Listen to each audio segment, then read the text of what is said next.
Dalam kesederhanaan kita menyambut Syawal, jangan dilupakan mereka yang beraya di perantauan. Ketika ini kita ingin ke Sweden bersama Ahmad Rashad Akil Muhammad Yusof, pelajar sarjana di Linnaeus University. Hello Rashad, selamat Hari Raya kepada Rashad dan rakan-rakan keluarga di sana. Hai Cynthia, selamat Hari Raya.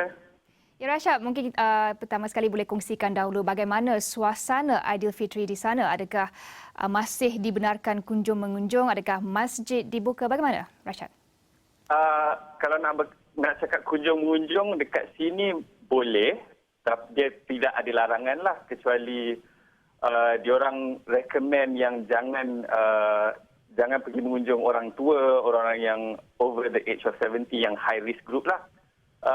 Masjid pula saya tak pasti kawasan lain, tapi di Vakwa masjid ditutup. Diorang tak benarkan sembahyang raya. Diorang recommend sembahyang raya di rumah lah.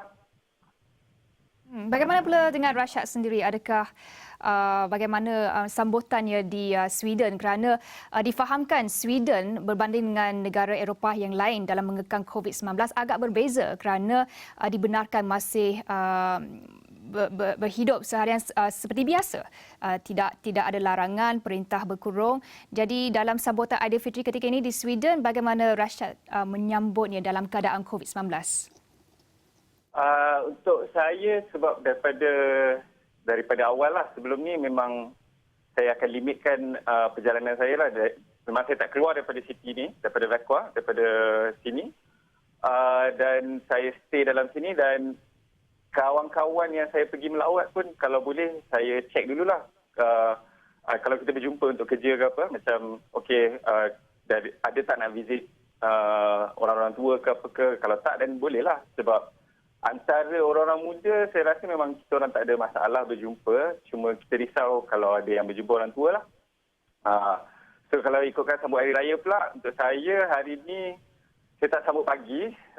Sebab saya ada plan untuk masak-masak dengan kawan-kawan kejap lagi lah, sekarang sikit dalam masa petang lah untuk dinner. Okay, mungkin juga Rashad boleh kongsikan ya budaya di sana menyambut Aidilfitri. Adakah ada makanan istimewa umat Islam di sana kalau berbanding dengan makanan-makanan di Malaysia, Rashad? Saya tak pasti. Mungkin untuk orang Malaysia yang di Malaysia di sini, mungkin orang akan masak macam saya akan masak kuih akok, saya akan masak lendah ni. Tapi kalau umat Islam yang lain, macam saya yang jumpa kawan-kawan yang Pakistan, dia akan masak makanan Pakistan lah. Untuk orang Swedish, so far saya rasa dia orang akan masak masakan sendirilah yang mana saya kenal. Diorang tak. Jadi spesifik Aidilfitri macam culture Malaysia, let's say lemang macam tu, tak ada nak cakap lah, tak ada lah. Setahu saya. Sebab kalau ikutkan culture sini juga, makanan yang contoh special is makanan-makanan Swedish macam ikan yang contoh sutroming ataupun seal tu mungkin diorang akan masak dalam family diorang lah sebab special occasion. Okey Rashad, tadi Rashad ada menyatakan bahawa masjid masih tidak dibenarkan dibuka. Jadi kita sebenarnya nak memahami ya bagaimana dengan pengalaman Rashad sendiri dalam tempoh Ramadan dan juga menunaikan ibadat, kerana di Sweden difahamkan negara yang terletak di Arctic Circle, tempoh berpuasa kadang-kadang sampai 20 hingga 23 jam. Jadi Rashad, sebelum Aidilfitri tempoh sebulan tu mungkin boleh kongsikan pengalamannya. Jadi saya kalau buat puasa ni, saya sebab sekarang timing dia masa mula bulan puasa pukul 8.30 dah buka puasa, 8.30 malam. Sahur tak silap saya pukul 4 mula-mula, 4 pagi last, subuh. And then sekarang ni towards malam lah. 9.30 malam buka puasa, sahur sebelum pukul 3. Jadi dalam masa 6-7 jam untuk makan, selalunya saya tak tidur lah. Saya makan buka tu, lepas tu stay up buat kerja ke apa sambil-sambil, and then lepas dah makan tu baru tidur, and then continue lah. So that's about 16, 17 hours, 18 hours puasa. And life rutin saya biasanya saya akan continue, sebab saya sekarang buat thesis je. Jadi kebanyakan masa saya duduk rumah ataupun pergi buat kerja bukan di library, di macam blok universiti saya yang tak ada orang. So buat kerja di sana, lepas tu petang masak, kemudian mungkin sebelum buka puasa saya pergi berlari sekejap lah. Lepas tu balik tu baru buka puasa, terus continue macam biasa lah. Selalunya saya akan bangun lambat sikit lah.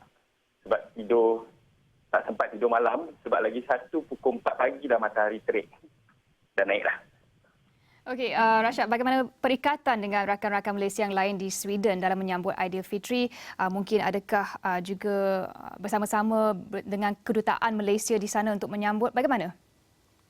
Setahu saya tahun ni memang kedutaan Malaysia tak buat apa-apa because COVID-19. And kawan-kawan saya yang let's say di Stockholm dan di Malmo, diorang sambut antara diorang lah. Diorang tak keluar daripada city diorang. So macam saya pula, unfortunately saya rasa saya je seorang yang Malaysian yang dekat Vekua ni. Jadi saya sambut dengan sesiapa yang saya kenal di sinilah yang bukan Malaysian. Okey, terakhir sekali Rashad, mungkin boleh sampaikan ucapan Aidilfitri kepada yang tersayang, keluarga dan saudara di Malaysia. Okey, selamat Hari Raya. Maaf Zahir batin saya ucapkan kepada keluarga saya, abah, mama, adik-adik, nenek saya, pakcik, makcik, saudara-mara, adik kakak, kawan-kawan, sayang-sayang belaka. Mari ya, enjoy the amazing food and the company of your loved ones.